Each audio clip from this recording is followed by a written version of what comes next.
इनसे पता चलता फेक है। इंटायर पॉलिटिकल साइंस का कोई सब्जेक्ट ही नहीं था, कोई ऐसी डिग्री नहीं थी दिल्ली यूनिवर्सिटी। झूठा एफिडेविट दिया है तो सदस्यता भी जा सकती है, वो एमपी नहीं रह सकते। और सजा अलग तौर पे 7 साल तक की सजा है, जेल और काटनी पड़ेगी। अगर कोई हिम्मत है आरटीआई को कमजोर करना इस देश के अंदर, प्राइम मिनिस्टर मार्कशीट ना दिखाए और एमपी चुपचाप तालियां पीटते रहें। पार्लियामेंट के लोगों को, बीजेपी के एमपीओं को इस मामले में बगावत करनी चाहिए। नमस्कार, आप देख रहे हैं फोरम 4। मैं हूं प्रभात। इस वक्त मैं सुप्रीम कोर्ट में हूं। सुप्रीम कोर्ट के वरिष्ठ अधिवक्ता हमारे साथ हैं, बलराज सिंह मलिक जी। बात करेंगे जिस तरीके से प्रेस की स्वतंत्रता और अभिव्यक्त की आज़ादी को लेकर के सवाल उठाए जाने लगे, जब पत्रकारों के खिलाफ राजद्रोह के मामले दर्ज होने लगे। अभी हाल ही में अभिसार शर्मा के खिलाफ जो यूट्यूब चैनल भी चलाते हैं और इससे पहले तमाम चैनलों पर काम कर चुके हैं, उनके खिलाफ राजद्रोह का मुकदमा दर्ज कर लिया गया। और ये इसलिए क्योंकि असम सरकार के खिलाफ उन्होंने सांप्रदायिक राजनीति करने का आरोप लगाया था। और इसी के साथ ही अभी हाल ही के दिनों में आपने सुना कि दिल्ली हाई कोर्ट ने केंद्रीय सूचना आयोग के उस जो है आदेश पर रोक लगा दी, जिसमें उन्होंने कहा था कि प्रधानमंत्री नरेंद्र मोदी की डिग्री को सार्वजनिक करना होगा। डीयू को ये डिग्री सार्वजनिक करनी थी, बैचलर की डिग्री थी। तो ऐसे में अब सवाल उठ रहा है कि प्रधानमंत्री मोदी की डिग्री को क्यों छुपाया जा रहा है और कागज़ दिखाने से क्यों प्रधानमंत्री खुद से भी मना कर रहे हैं। एक तरफ वे एसआईआर भी करते हुए नज़र आ रहे हैं। चुनाव आयोग लगातार बिहार में एसआईआर के माध्यम से जनता से तमाम कागजात मांग रही है। वहीं पर प्रधानमंत्री का जो डिग्री विवाद है बहुत दिनों से चलता आ रहा है और इस पर अभी तक जो है सार्वजनिक नहीं की गई है। तो अब दिल्ली हाई कोर्ट ने एक तरह से रोक लगा दी है डिग्री को सार्वजनिक न करने का, तो मार्क क्लियर हो गया प्रधानमंत्री का। क्या कहते हैं, क्या प्रधानमंत्री को डिग्री सार्वजनिक नहीं करनी चाहिए? तो मैं being law student, being advocate ये कहूँगा, दिल्ली हाई कोर्ट का फैसला अनकॉन्स्टिट्यूशनल है, कॉन्स्टिट्यूशनल मॉरलिटी और सिद्धांतों के खिलाफ है। किसी भी फैसला, किसी कानून के तहत फैसला देते वक्त भी कॉन्स्टिट्यूशनल कोर्ट में बैठे हुए लोगों की, कोर्ट की और जजों की ड्यूटी ये है कि उसको कॉन्स्टिट्यूशनल प्रिंसिपल और मॉरलिटी पे परखा जाए। तो देश में transparency, right to information, right to expression और रिस्पॉन्सिबिलिटी, जो जिस पद पे बैठा है वो उतना ही ट्रांसपेरेंट, उसका बिहेवियर, उसके डॉक्यूमेंट, उसकी जीवनी, उसका बारे में सबको जानने का अधिकार है, उसको बताने की ड्यूटी है। तो हाई कोर्ट का फैसला बिल्कुल बचकाना है, अनकॉन्स्टिट्यूशनल है और मैं कहूँगा मेरे हिसाब से अगर इसको थोड़ी सी तीखी लैंग्वेज यूज़ करें, एब्सर्ड फैसला है ये बकवास फैसला है। नहीं, पर कहा गया है कि ऐसा नहीं है कि आप डिग्री को सार्वजनिक करने का हित जो पब्लिक हित से नहीं जुड़ा हुआ है उनसे। क्या होता है पब्लिक हित? अगर इन्होंने अपने इलेक्शन में एफिडेविट में अपनी क्वालिफिकेशन लिखी है कि मैं ग्रेजुएट हूँ, पोस्ट ग्रेजुएट हूँ, तो वो डिग्री पब्लिक डॉक्यूमेंट है, वो दिखानी चाहिए। इलेक्शन कमीशन को भी सुओ मोटो एक्शन लेके वो डिग्री लेके सबके सामने स्पष्ट करनी चाहिए। अगर वो झूठी है तो मुकदमा चलाना चाहिए, इसमें 7 साल तक भी सज़ा है और इलेक्शन को कैंसिल करना चाहिए। ये है कानून देश का। आप डेमोक्रेसी में क्या करें? कोई किंग है क्या नरेंद्र मोदी? तो आपने हाई कोर्ट के फैसले से तो यही लगता है जैसे उनको किंग घोषित कर दिया है। इलेक्शन कमीशन की चुप्पी से और इनएक्टिवनेस से और जानबूझ के डरे हुए, सहमे हुए या प्रोटेक्ट करने के लिए जो काम कर रहे हैं, तो ऐसा लगता है जैसे ही इज ए किंग। और ये देश डेमोक्रेटिक है, यहाँ को प्राइम मिनिस्टर भी किंग विंग नहीं होता। प्राइम मिनिस्टर का पद एक है, एक आदमी को बिठाया जाता है, वो बाई चांस उस पर पहुँच गए हैं तो he must be more and more transparent. वो डिग्री इस देश को देखने की जिम्मेदार ड्यूटी है नरेंद्र मोदी की भी, इलेक्शन कमीशन की भी और कोर्टों की भी, कॉन्स्टिट्यूशनल कोर्टों की भी। कॉन्स्टिट्यूशनल कोर्ट ने, हाई कोर्ट ने जो फैसला किया बिल्कुल संविधान के खिलाफ है, देश के खिलाफ है, देश के आत्मसम्मान के भी खिलाफ है।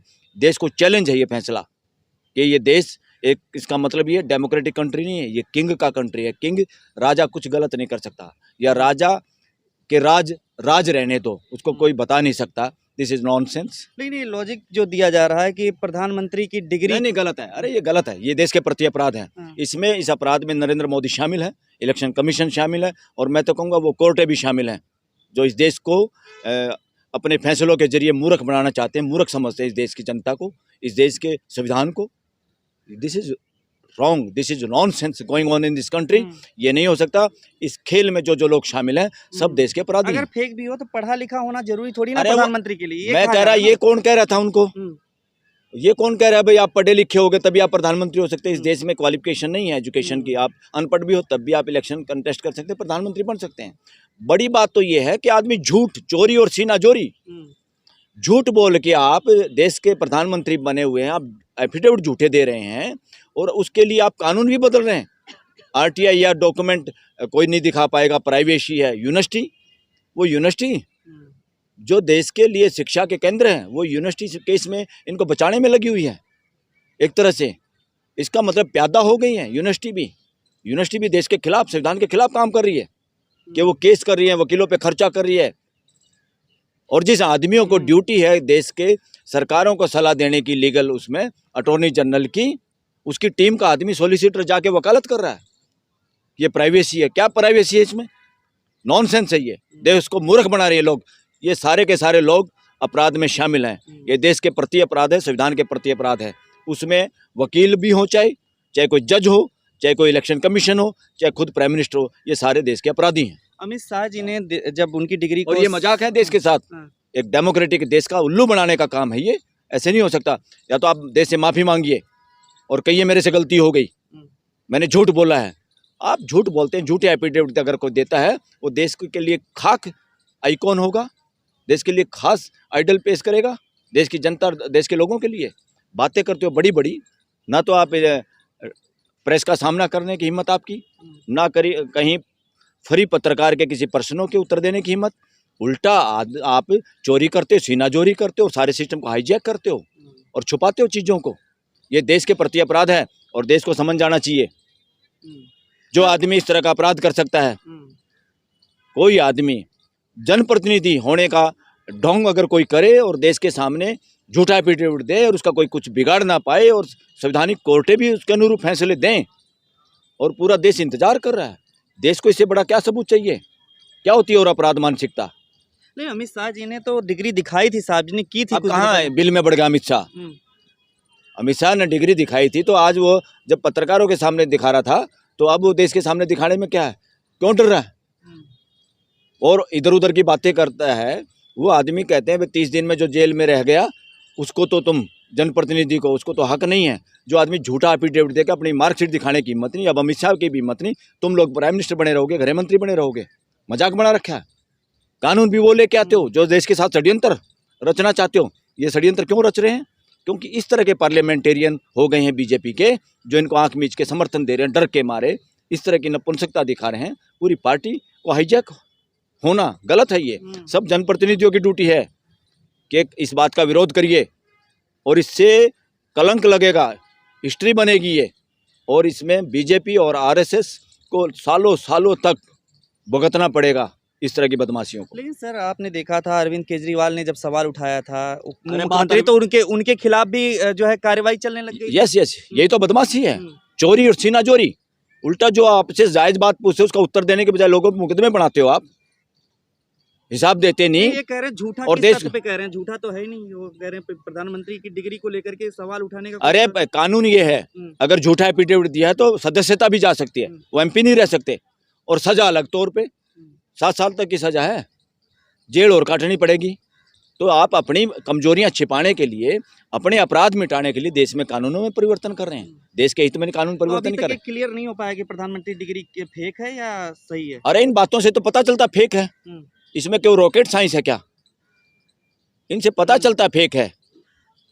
इंटायर पॉलिटिकल साइंस का कोई सब्जेक्ट ही नहीं था, कोई ऐसी डिग्री नहीं थी दिल्ली यूनिवर्सिटी की। क्या आप सुप्रीम कोर्ट में मामला पहुंचेगा? दिल्ली 100% पहुंचेगा, पहुंचना चाहिए। अब सुप्रीम कोर्ट अगर जुडिशियरी की इज्जत बचा सके तो अच्छी बात है, संविधान को बचा सके तो अच्छी बात है। इस देश के अंदर ट्रांसपेरेंसी और लायबिलिटी, जो जितने बड़े पद पे है उसकी तो ज़्यादा जिम्मेदारी है, उसको तो ज़्यादा जवाबदेह होना चाहिए। वो आदमी अपनी ताकत के हिसाब से जिस तरह से पूरी पार्लियामेंट को हाईजैक करके अपनी मर्जी के कानून, और वो भी इस तरह से कानून कि प्राइम मिनिस्टर की कोई फ्यूचर में भी डिग्री ना देख पाए, इस तरह के कानून आप बना रहे हो तो आप कानून पार्लियामेंट का मिसयूज कर रहे हो, आप अपराध कर रहे हो देश के प्रति। एक और जो मामला ट्रांसपेरेंसी के हक में कानून बनना चाहिए इस देश में। इन्होंने आरटीआई एक्ट की ऐसी की तैसी कर दी है, ये बताना ही नहीं चाहते कुछ, तो ये गलत है। ये बात नरेंद्र मोदी की नहीं है या किसी अमित शाह की नहीं है, ये इस देश के संविधान की है और इस देश पे बैठे हुए जो पदों पे लोग बैठे हुए हैं उनकी जिम्मेदारी जवाबदेही की बात है। अगर इस तरह से कोई एक नरेंद्र मोदी अमित शाह बच सकता है तो इस देश के सारे लोग जितने भी जनप्रतिनिधि अपने आप को लाट साहब समझेंगे और देश के साथ गद्दारी करेंगे, बदमाशी करेंगे। और इसी तरह से बहुत सारे अपराधी मानसिकता के लोग जनप्रतिनिधि बनना चाहते हैं। इधर उधर से पैसा कमाओ, चमचागिरी करो, टिकटें पाओ और ये सारा तमाशा देख कौन रहा है? ये समाज असल बात तो जिसके पीछे एक ऑर्गेनाइजेशन है जो अपने आप को कहता है, जो आरएसएस, जो इस तरह की सारी चीज़ों को देख के सपोर्ट कर रहा है। क्योंकि आरएसएस इस सरकार की वजह से इलीगल बेनिफिशियरी है, बहुत गलत तरीके से बेनिफिट मिले हैं उसको, जो उसकी बिल्डिंगें बन रही हैं, जो उसको पैसा मिला है, दान दक्षिणा जहाँ से भी मिली है, उसका वजह क्या है? बात यहाँ आरएसएस की भी नहीं है, बात यहाँ संविधान की है, कानून की है और रूल ऑफ लॉ की है। इसलिए अब तो सर पत्रकारों के खिलाफ मुकदमे दर्ज किए जा रहे हैं और राजद्रोह का सीधे केस हो रहा है। जब सरकार की आलोचना हो रही है, अगर उनके सांप्रदायिक राजनीति का आरोप लग रहा है, राम राज्य का कह रहे हैं, मजाक उड़ा रहे हैं अभिसार शर्मा यूट्यूबर जो है। राम राज्य की तो ऐसी की तैसी इन्होंने कर दी, जो राम राज्य के ठेकेदार बन रहे हैं, जो राम राज्य की बात कर रहे थे। किस राम की बात कर रहे हैं? ट्रांसपेरेंसी की बात कर रहे हैं क्या? चरित्र की बात कर रहे हैं क्या? जुबान की बात कर रहे हैं क्या? लोगों के साथ मानवता की बात कर रहे हैं क्या? इनके सारे क्रियाकलाप अमानवीय हैं। और अब तो लोगों ने आरएसएस का भी नाम बदल दिया। लोग क्या कर रहे हैं यहाँ पे? और राष्ट्रीय स्वयंसेवक संघ नहीं कह रहे, उसको कह रहे हैं अमानवीय स्वयंसेवक संघ, वर्णवादी स्वयंसेवक संघ, ये कह रहे हैं। और ये हकीकत है, नज़र आ रही है सबको ये काम क्या कर रहे हैं। इनको देश का कोई मतलब नहीं है। इनके लिए इनका जो टारगेट है, जो जहर फैला के जितना ज़्यादा जहर फैलाएं उसी को ज़्यादा प्रमोट कर रहे हैं लोग। उसी को वो अगर ज़्यादा हिंदू मुसलमान ज़्यादा करेगा तो प्राइम मिनिस्टर अपने पद पे बना रहेगा, ज़्यादा हिंदू मुसलमान करेगा तो योगी यूपी का मुख्यमंत्री बना रहेगा, ज़्यादा हिंदू मुसलमान जो करेगा ट्विटर इस तरह के करेगा, ट्विटर पे अपने फेसबुक आईडी पे उस तरह के लगा के रखेगा फोटो वोटो जो कि वर्णवाद को सूट करता है, आरएसएस को सूट करता है, तो उन लोगों को प्रमोट, उन लोगों को टिकट मिलेगी। और वो सारे के सारे क्या है, बिना जुबान के जो लोग खाली टिकट के चक्कर में, टिकट की भीख मांग के जनप्रतिनिधि हैं, जो चाहे विधानसभा में चाहे पार्लियामेंट में हैं, वो एक तरह से मदारी के बंदर की तरह तो नाच रहे हैं। अगर कोई हिम्मत है आरटीआई को कमज़ोर करना इस देश के अंदर, प्राइम मिनिस्टर मार्कशीट ना दिखाए और एमपी चुपचाप तालियां पीटते रहें। पार्लियामेंट के लोगों को, बीजेपी के एमपीओं को इस मामले में बगावत करनी चाहिए और उनको बर्खास्त करना चाहिए उसके विरोध में कि आप इस्तीफा दीजिए। आप देश के सामने, हम जब फ्यूचर में जाएंगे, आप तो रिटायर होकर चले जाओगे, इस देश के सामने बीजेपी आरएसएस क्या जवाब देगी कि आप लोगों ने किस तरह की बदमाशी चलने दी और किस तरह की बदमाशी को सपोर्ट किया था। गुवाहाटी क्राइम और ज़्यादा खतरा, ज़्यादा मुझे चिंता है अपनी जुडिशरी की। जुडिशरी ट्रांसपेरेंसी के खिलाफ, आरटीआई के खिलाफ फैसले दे रही है इस देश के अंदर। मुझे नहीं लगता इनका विजडम कहाँ है। ये जुडिशियल विजडम नहीं है, ये कॉन्स्टिट्यूशनल विजडम नहीं है। मुझे वो रहा है हाई कोर्ट के फैसले पे दया आ रही है कि किस तरह के लोग जुडिशरी में भर्ती हो गए हैं। गुवाहाटी क्राइम ब्रांच ने जो बीएनएस की धारा लगाई है उसके बाद अभिसार शर्मा पर राजद्रोह वाले 152, क्या लगता है अब इससे अभिसार शर्मा पर मुश्किलें बढ़ गई हैं या इससे एक संदेश जा रहा है कि सरकार कहीं ना कहीं पत्रकारों पर? अभिसार तो राष्ट्र प्रेमी आदमी है, हम सैल्यूट करते हैं ऐसे पत्रकारों को। क्या का राजद्रोह, किसका राज? पहली बात तो इस देश में राज नहीं है किसी का, ये नॉनसेंस शब्द है राजद्रोह। कौन होता है राज? देश में डेमोक्रेसी है, मानवीय व्यवस्था के लिए। यहाँ कोई राजा नहीं, कोई राज नहीं है। रूल ऑफ लॉ भी नॉनसेंस वर्ड है। रूल यहाँ किसी का नहीं है, यहाँ सिस्टम ऑफ लॉ है, कानून की व्यवस्था है, संविधान की व्यवस्था है। राज का तो भूल जाओ, राजा को, राज शब्द को भूल जाओ। डेमोक्रेसी में इन दोनों शब्दों का कोई जगह नहीं है। जो इन शब्दों को यूज़ करता है वो बदमाश मानसिकता के लोग हैं, असंवैधानिक मानसिकता के लोग हैं, वो वर्णवादी या मनुवादी मानसिकता के लोग हैं। जो भी राजद्रोह कहाँ होगा? सरकार में जो लोग बैठे हुए हैं वो भ्रष्टाचार करते हैं, ब्यूरोक्रेसी के साथ मिलकर साँठ काट करके देश को चूना लगाते हैं। सैकड़ों हजारों बीघा जमीन किसी एक बिजनेसमैन को दे देते हैं। जो हमारे डायरेक्टिव प्रिंसिपल्स हैं, आर्थिक पॉलिसी जो होनी चाहिए उसके विपरीत है ये। हमारी आर्थिक पॉलिसी, हमारे डायरेक्टिव प्रिंसिपल ये कहते हैं इस देश में संचय नहीं होना चाहिए प्रॉपर्टी का एक आदमी के पास, कुछ आदमियों के पास। अपॉर्चुनिटी सबको मिलनी चाहिए, सबकी भागीदारी होनी चाहिए इकोनॉमी में। और ये इस तरह के काम कर रही हैं, बिल्कुल ये है राजद्रोह। तो ये है कॉन्स्टिट्यूशन का द्रोह। तो उसने तो राष्ट्र प्रेमी आदमी है, वो राष्ट्र द्रोह का कोई काम कर रहा है तो वो वहाँ का सीएम कर रहा है, उसके क्रियाकलाप कर रहे हैं। और ये लोग सारे के सारे अब तिलमिलाए हुए हैं। इनको अब ये डर है कि जब सत्ता परिवर्तन होगी, जो अपोजिशन में जो लीडर राहुल गांधी कह रहा है कि बाद में हिसाब किताब होगा, सबका हम कार्रवाई करेंगे, ये ओपनली पहली बार ऐसा ये बोल पाए कांग्रेस के लोग भी। अब इनको डर है। अब ये क्या कर रहे हैं, क्या तो फाइलें गायब करेंगे, जैसे राफेल की फाइल गायब होगी इस देश में। ये जुडिशरी यहीं बैठी है, किसी ने नहीं पूछा फाइल क्यों गायब होगी। और राफेल के मामले को लिपापोती करने वाला गोगोई जज और राज्यसभा में एमपी बना बैठा है, कितना बोला आपने सुना कभी उसको बोलते हुए? क्या बोला, क्या योगदान दे रहा वो देश के सिस्टम को सुधारने में? बस वो सौदेबाजी के तहत पहुंच गया वहाँ पर। तो अब ये चाहते हैं कि कोर्टों के जरिए क्यों जज बिठाना चाहते हैं, पता है? सत्ता में जो लोग होते हैं क्यों अपने जज बिठाना चाहते हैं कि हमने जितने कुकर्म किए हैं, बाद में जब हम बूढ़े भी हो जाएं, जब तक हम मरे ना, वो जज यहाँ पे हाई कोर्टों में और सुप्रीम कोर्ट तक पहुँच के हमें प्रोटेक्ट करेंगे। ये मोडस ऑपरेंडी है, ये इनका डर है।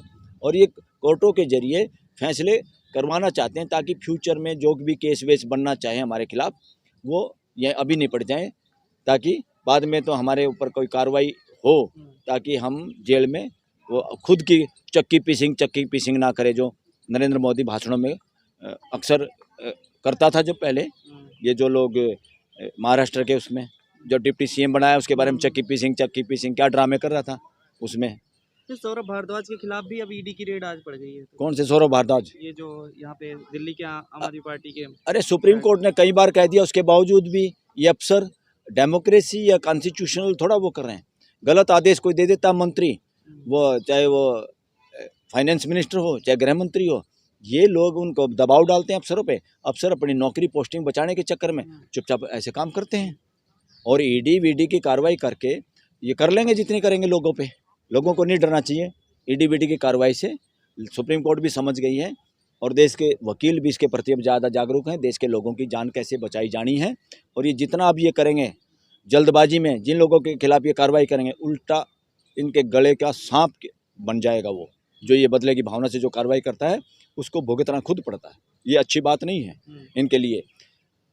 सत्ता के अंदर जो बैठे हुए लोग हैं उनका काम है मानवीय व्यवस्था को और बेहतर बनाना, ताकि 145 करोड़ का परिवार अच्छे से फ्रेटर्निटी के साथ जी पाए, भाईचारे के साथ जी पाए। ये काम है इनका।